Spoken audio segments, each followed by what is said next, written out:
Okay folks, this is the third video for Unit 2, Day 3. We're going to finish off with some examples of applications involving the dot product of geometric vectors. So in example 2, it says, suppose the vectors a plus 3b and 4a minus b are perpendicular. Now, what did I say at the end of the last video? The minute you see the word perpendicular, I want you to zoom in right on that word, and the first thought in your brain should be dot product equals 0. So important to recognize that, okay? Then we're given some other information. The magnitude of A is 2 times the magnitude of B. Determine the angle between the vectors A and B. That looks like a kind of complicated thing to try to solve for. That looks way beyond the scope of what we've been doing, like that last example where you just had to substitute in the previous video, like here's a magnitude and an angle and plunk them all in. But this is the only thing that we probably have to go on. So we're going to start there. We've got these two vectors, a plus 3b, so that's like the sum of two vectors, and then this other vector, the resultant of 4a minus b, are perpendicular. So this whole vector and this whole vector are perpendicular. And we're just going to start from there because that's all we know. The dot product of those two is going to have to equal 0.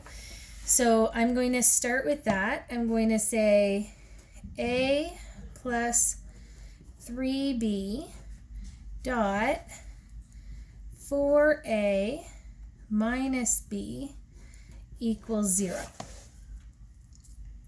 Then, if you kind of like sit and mull that over for a few minutes, and you might think about the previous slide there that had these properties of vectors. And we're going to need to use this one, the distributive property, but it's actually going to be bigger than that because it's kind of like the, it's going to be like a FOIL, like a distributing binomials, but it still does work. And actually quite a bunch of these. And this one and this one, actually we're going to use all of these properties to simplify this because we know that this equals 0. So I'm going to use the distributive property, and I'm going to say that if we have this vector dot here, dot this vector, that's equal to a plus 3b, looking at this whole one as one vector, dot 4a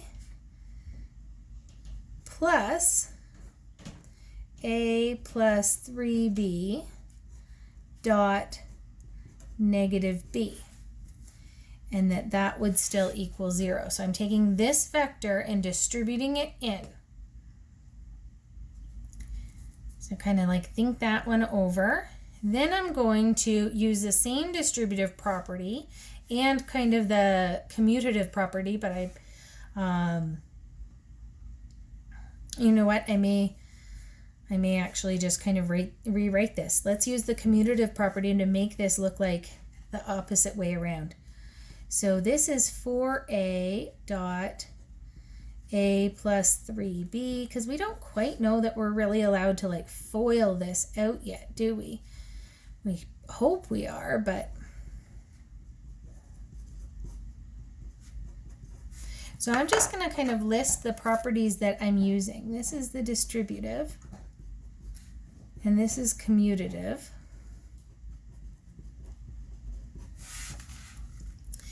Now I'm going to distribute again. So this is 4a dot a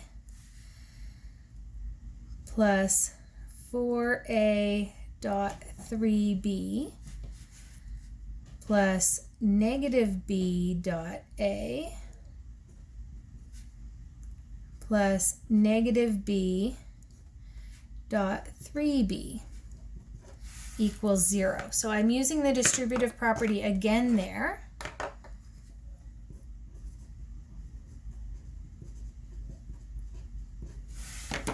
Now I'm going to use the associative property with a scalar that says it really doesn't matter, these coefficients. You can just pull them all out like here, and you can just multiply those scalars out front and have the dot product in together.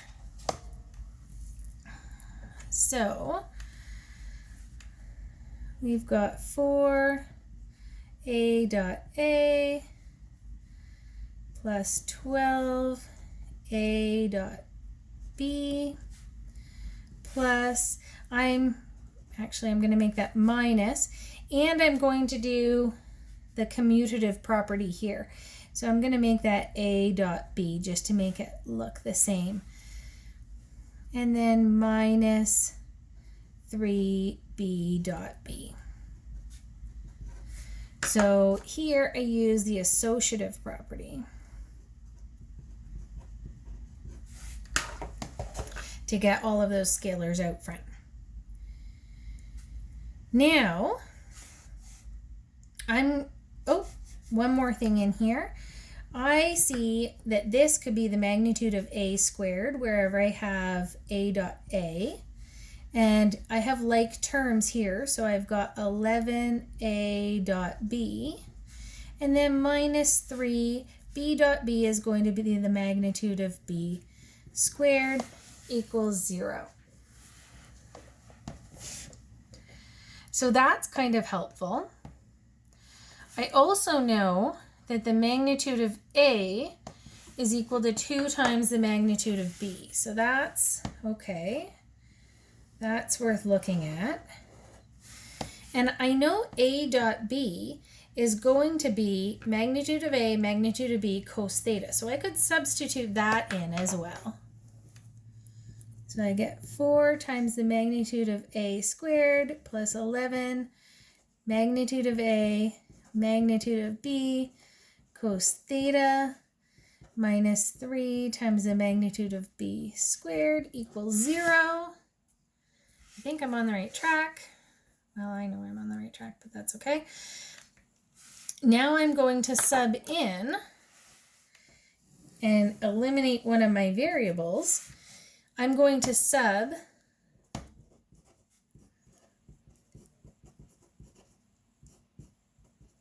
the magnitude of A, I'm going to put in 2 times the magnitude of B. So here I have 4, and then 2 times the magnitude of B squared plus 11 times 2 times the magnitude of B times the magnitude of B cos theta minus 3 times the magnitude of B squared equals 0. I'm kind of running short on space, but I think I can squeeze this in on one page. Careful here. This is a common one to miss. Make sure you're squaring that 2 in there, because I'm going to skip a step. So watch here. I have 2 times the magnitude of B squared. So that's actually 4 times the magnitude of B.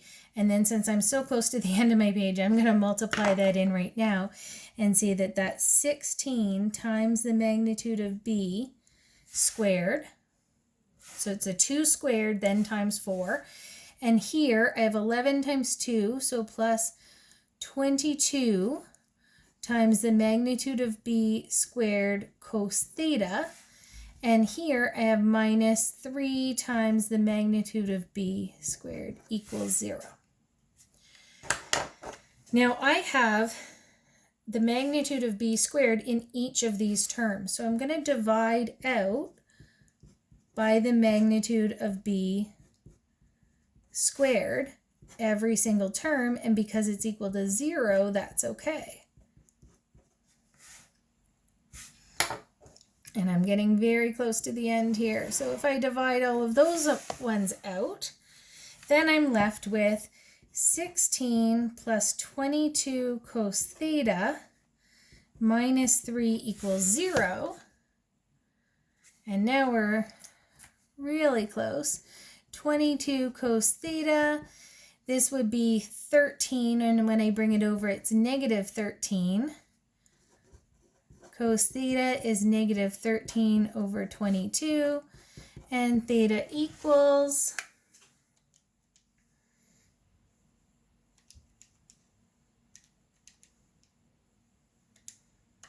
that gives me 126.22 degrees. Remember, when we have that negative angle or the negative dot product that we would have had in there with the negative cos, that it ends up being greater than 90. So that's kind of a big one. It was a big jump from example number 1, but always, this is a kind of hint that if you don't know where to start, look for that perpendicular, because a lot of the dot product stuff comes down. That's probably the most important dot product property for sure. And one last example is a proof. So this is a little bit weighty as well. Prove that x and y are perpendicular if the magnitude of x plus y equals the magnitude of x minus y. So if we were to kind of first off just totally not think about a proof, not think about kind of the algebra of this, but let's just draw a picture. So if I have vector x and I have vector y, I'm not drawing them perpendicular on purpose here. So if I wanted to draw x plus y, so I might do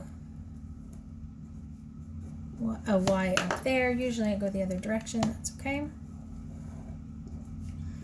That would be x plus y. Okay. Now, if I had vector x here, and I'm going to kind of keep this the same, and vector y here, whoops, that's not the same. Doing x minus y would go back this way here and come down that direction. And hopefully you guys see that x minus y and x plus y certainly don't look the same here.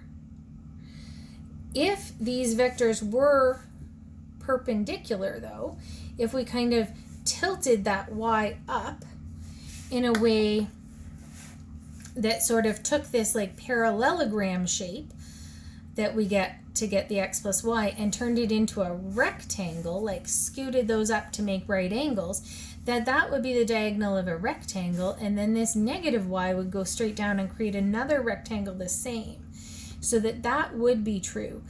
Here we've got kind of two different shapes that get made, and it's quite clearly different.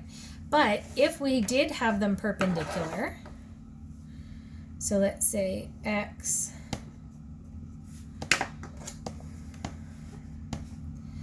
and y,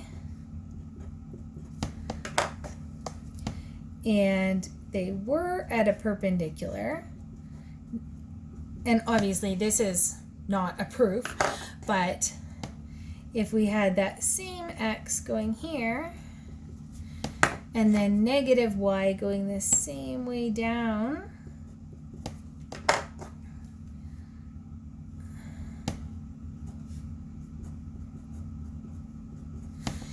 you can see these, if these were 90-degree angles, then these would be similar triangles or congruent triangles, right?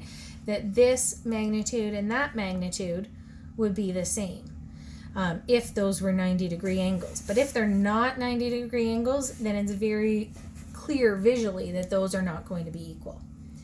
However, that's not a proof. It's just kind of a justification in your head to see what's happening here and why you think it's probably true.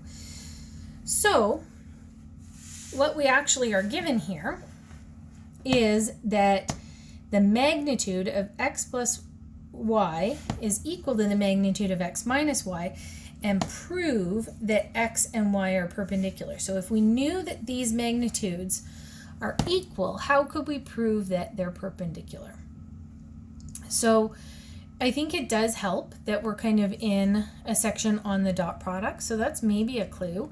We know some stuff about magnitudes with the dot product, and we know that the dot product equaling 0 is a really super important thing, and whenever we see that word perpendicular, we want to prove x and y are perpendicular, but then if we prove x dot y equals 0, then we've proved that they're perpendicular. So that's kind of the reasoning that I'm going to start with. And this is going to be a slightly different proof than you guys have probably seen a lot in the past. Normally we say prove this equals this, prove something equals something, and you take the left side and you work on it, and you take the right side and you work on it, and then you show that they're the same. This is not what we're doing. What we have is we are given something to be true. We want to show that x dot y equals 0. So take, this is given as true. We want to take this that's true and do good math on this equation and change this into x dot y equals 0. So this is kind of our goal. So we can, it's not really true that you can't have stuff equal to each other in a proof. If you are given something that's true, so we want to go from this, we've got this thing that's true, so we can say that that's true. That's given as true in the question. We want to go from this to x dot y equals 0, because that means that they're perpendicular. So we can take this and do any kind of correct math on this equation and try and get it to tell us that the dot product between those two vectors is 0. So that's what we're going to do. I'm going to start with the magnitude of x plus y equals the magnitude of x minus y. Now, I don't know anything about any of the angles between these. And the only thing with dot product that doesn't really involve angles at all is this one here. Is that this dot this equals the magnitude squared if it's dot itself. But I don't have a magnitude squared. I just have magnitudes. But all I have to do is correct math. If you start here and don't do anything that's not math and get to there, you've done your job in proving this. So we've got a magnitude equals a different magnitude. I think it's fair to say that it's correct math to square both sides. So we're going to do that. Because I don't know anything with dot product rule about just a magnitude, but we know an important property about magnitude squared. Okay? Here, if this magnitude is squared, then this is equal to x plus y dot itself. We know that normally we say, oh, that's equal to the magnitude squared, but it works the other way too. And same thing over here. This is going to be equal to x minus y dot, it's more like a dot than a minus, x minus y. And it does kind of get cumbersome putting in all those vector signs, but they are really important. Don't miss them. Okay, now we can use that distributive property, and on the last example I did a ton of steps and did it very slowly, like distributing one then the other, but it actually does work if you have two vector sums dotted together. You can kind of, it's not called FOIL, but it's really the same thing. And it does work. So I'm just going to kind of shortcut this and say this is x dot x plus x dot y plus y dot x plus y dot y. So basically dot product foiling those out. And then the same thing over here. Equals, so x dot x minus x dot y minus y dot x plus y dot y. And then I've got some like terms on each side. It is written a little different. We had it out of order. I'm not going to do the whole line to write out that I could switch that with the commutative property, but you could. So I have x dot x plus 2x dot y plus y dot y equals x dot x minus 2y dot y.